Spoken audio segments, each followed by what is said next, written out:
Final no sábado, daqui 2 dias, 5 da tarde, lá em Buenos Aires, no Monumental de Núñez, teremos Atlético Mineiro e Botafogo para decidir, enfim, a Libertadores de 2024. Não chega nunca essa final, chega tudo, mas não chega a decisão entre Botafogo e Atlético Mineiro. Vamos conversar muito, vamos direto ao Buenos Aires, ao vivo. Lá estão Richarlison, Carlos Eduardo Mansur e vão participar com a gente aqui do programa, trazer todo o clima que envolve a cidade de Buenos Aires. São muitos alvinegros por lá, né? Das duas torcidas, estão espalhados por toda Buenos Aires. Mansur e Richarlison vão participar aqui do programa e vão dizer pra gente o que estão sentindo lá da capital argentina. Vamos trazer as informações dos nossos repórteres lá em Buenos Aires para depois a gente começar a dissecar o que pode ser esse jogo do sábado. Agora as informações do Atlético com a Rafaela Potter, que acompanhou o dia do Galo, mas não pôde acompanhar o treino porque foi fechado. Chega mais, Rafa. Vamos, Galo. Oi, Diniz, boa noite para você, para todo mundo que está acompanhando o Troca de Passes. Nós seguimos na cola do Atlético aqui em Buenos Aires. Hoje teve o primeiro treino da equipe aqui no Centro de Treinamento do Defensa e Justiça. O treino foi por volta das 5h30 da tarde, terminou no início da noite e a gente não pôde acompanhar, foi de portões fechados. Mas o Atlético já confirmou que o último treino da equipe antes da decisão, nesta sexta-feira pela manhã, vai ser acompanhado, não o trabalho completo, né, o trabalho inteiro do técnico Gabriel Milito, mas pelo menos os 15 minutos iniciais. Isso vai ser por volta ali das 10h30 da manhã, até porque à tarde, às 3 horas, tem o momento tão esperado, o reconhecimento do gramado do Monumental de Núñez, palco da decisão, da disputa do título da Libertadores contra o Botafogo no sábado. E o Hulk e o Gabriel Milito vão falar depois do reconhecimento do gramado, viu? A gente não está acompanhando, né? Não pôde acompanhar esse primeiro treinamento de perto, mas pelo que a gente conseguiu apurar, o clima é de leveza, apesar dos últimos resultados, apesar da última derrota no Campeonato Brasileiro contra o Juventude. O clube está muito mobilizado e os jogadores também, liderados pelo Hulk, né? Que vai conceder uma entrevista amanhã, liderados pelo Hulk, sabem que esse é o jogo do ano, é o título que o Galo lutou em 2024 para conquistar. E o time, sim, apesar dos resultados não terem vindo, né, no Campeonato Brasileiro nas últimas rodadas, o Atlético confia demais nessa taça, nesse título da Libertadores contra o Botafogo. A gente segue acompanhando tudo por aqui, lembrando que amanhã, aqui no Centro de Treinamento do Defensa e Justiça, tem esse último treino, esse último trabalho do Atlético antes da grande decisão da Libertadores contra o Botafogo. Um abraço, pessoal. Cara, o Galo tem a melhor campanha, Obrigado, Rafaela. Tá? Obrigado pelas informações. Richard Souza, chega mais com as informações do Botafogo aí direto de Buenos Aires. Richard. Oi, gente, tudo bem? Hoje foi o primeiro dia de atividades do Botafogo aqui na Argentina, nessa preparação, reta final de preparação para a grande final da Libertadores. O Botafogo está concentrado em Pilar, na grande Buenos Aires, a mais ou menos 50 quilômetros de distância do centro da capital, por uma questão de logística. Aqui o time está longe dos torcedores, por exemplo, que lotam a cidade de Buenos Aires, mas está muito perto do centro de treinamento, mais ou menos 5 minutos de onde eu estou. E foi lá que hoje o técnico Arthur Jorge comandou um treinamento que teve 15 minutos abertos aos jornalistas, basicamente o aquecimento. Os jogadores que enfrentaram o Palmeiras terça-feira pelo Brasileirão não participaram desse treino, ficaram aqui no hotel para fazer um trabalho de recuperação. Além deles, o zagueiro Adrielson, que jogou praticamente todo o jogo contra o Palmeiras, porque ainda no primeiro tempo substituiu o zagueiro Bastos. E sobre o Bastos é o seguinte, ele tem uma lesão na coxa esquerda confirmada, é uma lesão considerada média, mas que gera poucas chances de o Bastos participar da final contra o Galo. O técnico Arthur Jorge, hoje, em entrevista à nossa equipe, disse que é uma situação que preocupa, mas que o Botafogo ainda não desistiu, vai tentar recuperar o Bastos nas próximas 48 horas. Mas o que a gente apurou e pode dizer é que é pouco provável que o zagueiro angolano consiga participar dessa final, sendo assim, o Adrielson provavelmente será o titular. O Botafogo volta a treinar também aqui em Pilar amanhã pela manhã, às 10 horas da manhã. Depois, no início da tarde, a partir de 1h15, os jogadores farão o reconhecimento do gramado do palco da decisão, o estádio do River Plate, o Monumental de Nunes. E em seguida, o técnico Arthur Jorge e mais um jogador vão dar uma entrevista coletiva de pré-jogo.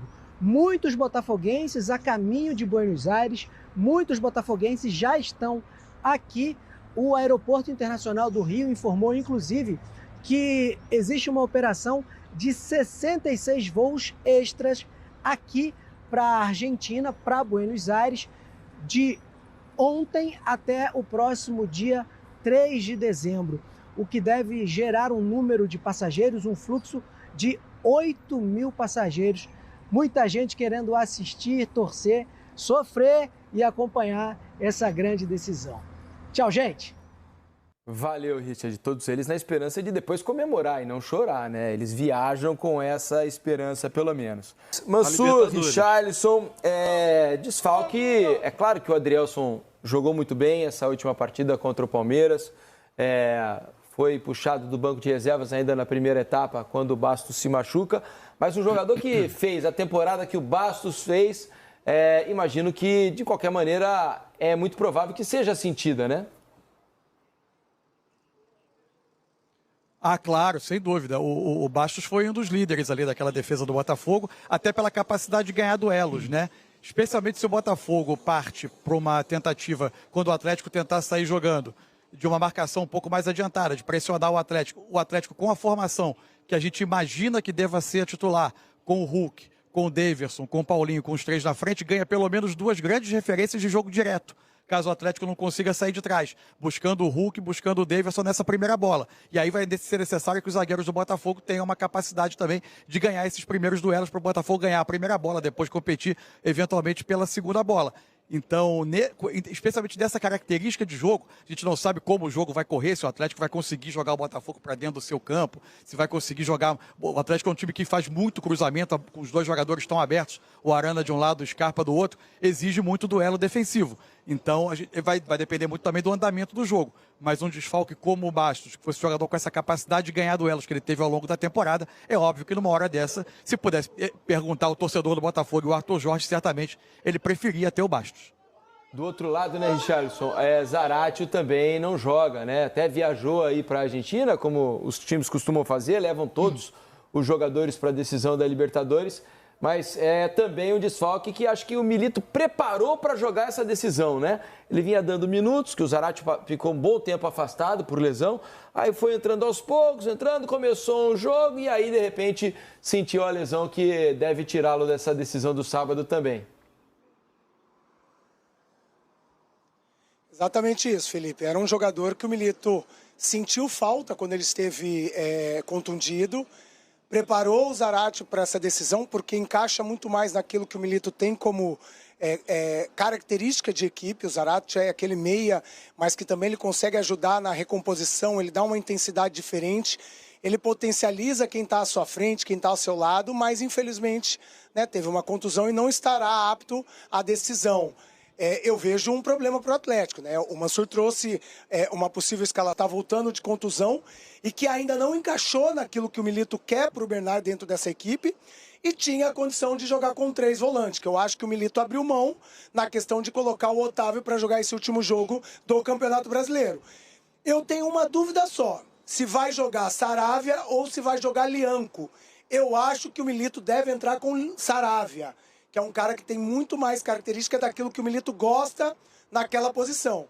Mas o Lianco entrou e tomou conta da posição também. Ali tem uma característica da decisão que o Milito vai tomar, ela vai ter muito a ver, na minha opinião, Richarlison, amigos da mesa, com o que é o tipo de marcação do Milito, ou seja, encaixes individuais e perseguições. O jogador que cair nessa posição, ele provavelmente, ao que tudo indica, vai encaixar no Almada. Jogador de muita mobilidade, de muita circulação pelo campo. Se ele prefere ter o Lianco, que é um jogador que é um pouco mais pesado, mas que também tem uma característica quando o Atlético tem a bola, de ter uma boa saída pelo lado direito, coisa que o Saravia eventualmente pode dar. Se ele vai preferir ter a característica do Lianco ou do Saravia fazendo esse tipo de perseguição. E para mim o outro ponto que vai ser decisivo é o seguinte, é preciso ponderar que no jogo do Independência pelo Campeonato Brasileiro, é verdade que o Atlético tinha alguns desfalques. Mas foi uma das primeiras vezes que a gente viu o Milito alterar de maneira importante a sua forma de defender. No lugar de buscar o Botafogo com os encaixes individuais desde os primeiros passes da defesa do Botafogo, ele espera um pouco mais atrás, reduzindo o espaço às costas da defesa do Atlético, o que é um risco enorme diante da capacidade de atacar espaço que o Botafogo tem. A minha dúvida é se nessa final, se ele vai para o que é a característica habitual dele, encaixe individual desde a saída de bola do Botafogo, assumindo o risco de defender por vezes mano a mano ou com uma sobra na defesa, mas com defensores precisando proteger espaços maiores, ou se ele vem esperar um pouco mais atrás e vai encaixando individualmente conforme o Botafogo chega no campo de defesa, se protegendo e obrigando o Botafogo a se ver na situação de enfrentar uma defesa mais posicionada, que foram os jogos que o Botafogo tropeçou recentemente no Brasileiro. Felipe, Eric, Alex, eu acho que como é um jogo só, é uma final, eu vejo os dois times muito comedidos no começo da partida. Eu também não acho que o Botafogo vá pressionar a saída de bola do Atlético, vai tentar fazer algo diferente daquilo que o Botafogo faz quando joga fora dos seus domínios. Temos que lembrar que nenhum dos dois jogam em casa, é um campo neutro. E eu acho que o Botafogo terá uma dificuldade maior pela questão do piso. A grama não é sintética. Tudo bem que o campo do River é um campo rápido, liso, deve ser molhado, mas não é o tapetinho que o Botafogo está acostumado a jogar e principalmente caracteriza esse sistema ofensivo, de muita mobilidade, de troca de passes rápidos e com muita velocidade. Então eu vejo um começo de jogo bem estudado, muito temor, muita tensão. E aí sim, dentro daquilo que o Mansur falou, estrategicamente falando, naquele jogo de xadrez que deve ser essa final, vai acontecer os encaixes necessários para aquele time que possa ter mais posse de bola, possa enfrentar um pouquinho mais a questão de subir as linhas, mas eu não tenho dúvida de uma coisa só, vai ser um jogo muito estratégico. Sabe que eu estava conversando aqui, meus amigos, com o Eric e com o Alex sobre as possíveis estratégias. Antes, uma informação, o gramado do River Plate, ele é natural, mas ele é híbrido. Ele é um gramado como o do Corinthians, por exemplo, que tem uma boa parte de grama artificial mesclada com uma parte de grama... O Luco Abreu hoje no Seleção de 70-30, né? Falou 70-30? Eu não sei qual que é a proporção. O Luco Abreu falou hoje no Seleção essa... mas eu sei que há essa mistura, assim como no do Corinthians, então é um gramado rápido também, não é igual ao sintético, mas é um gramado muito bom, né, do nível da Arena do Corinthians, por exemplo, que a bola deve correr com boa velocidade. Fala, Rick. Não, deixa eu só te cortar, mas muda, tá? O Alex sabe disso. Muda um pouquinho o time do jogo. Mesmo sendo um gramado muito bom, mesmo sendo um gramado rápido, a grama normal, ela é diferente da artificial. E essa é a minha questão do time do Botafogo. Porque mesmo sendo esse campo bom, é diferente. O time é diferente. O ritmo, né? O jogo não fica tão veloz quanto uma grama sintética. É claro, voltando a falar, o campo é muito bom. Vai estar muito próximo daquilo que é um gramado rápido e liso. Mas é diferente do mesmo jeito. Sem dúvida nenhuma. Sobre as posturas, né, Eric, Alex, Mansur, Richarlison, sabe que eu tenho um pouco de dúvida. Eu acho que o Botafogo vai pressionar. Eu acho que o Botafogo vai tentar pressionar no início do jogo. Eu acho que vai tentar tirar a saída de bola do Atlético. O Atlético tem tido muita dificuldade para sair de trás quando é pressionado, né? Quase que invariavelmente ele acaba quebrando a bola nos seus atacantes. Eu imagino que o Botafogo vai tentar pressionar. E sobre a mudança de postura, de repente uma mudança de estratégia, sabe que aqui a gente vai se exercitando para pensar numa escalação e tal, que pudesse talvez dar algum benefício. Vocês acham impossível, por exemplo? É claro que o Daverson foi muito decisivo nas fases anteriores, mas vocês acham impossível, por exemplo, ele optar por se defender no bloco baixo, que eu acho que é o que vai acontecer, já que é o que aparentemente tem trazido mais dificuldade para o Botafogo nos últimos jogos, e foi assim contra o próprio Atlético, mesmo jogando com um jogador a menos boa parte do jogo, e apostando na velocidade, deixando o Daverson para uma outra parte do jogo, iniciando a partida com Hulk e Paulinho, né? De repente o Saravia do lado direito como um ala e não como um zagueiro, com o Batalha e o Lianco ali junto com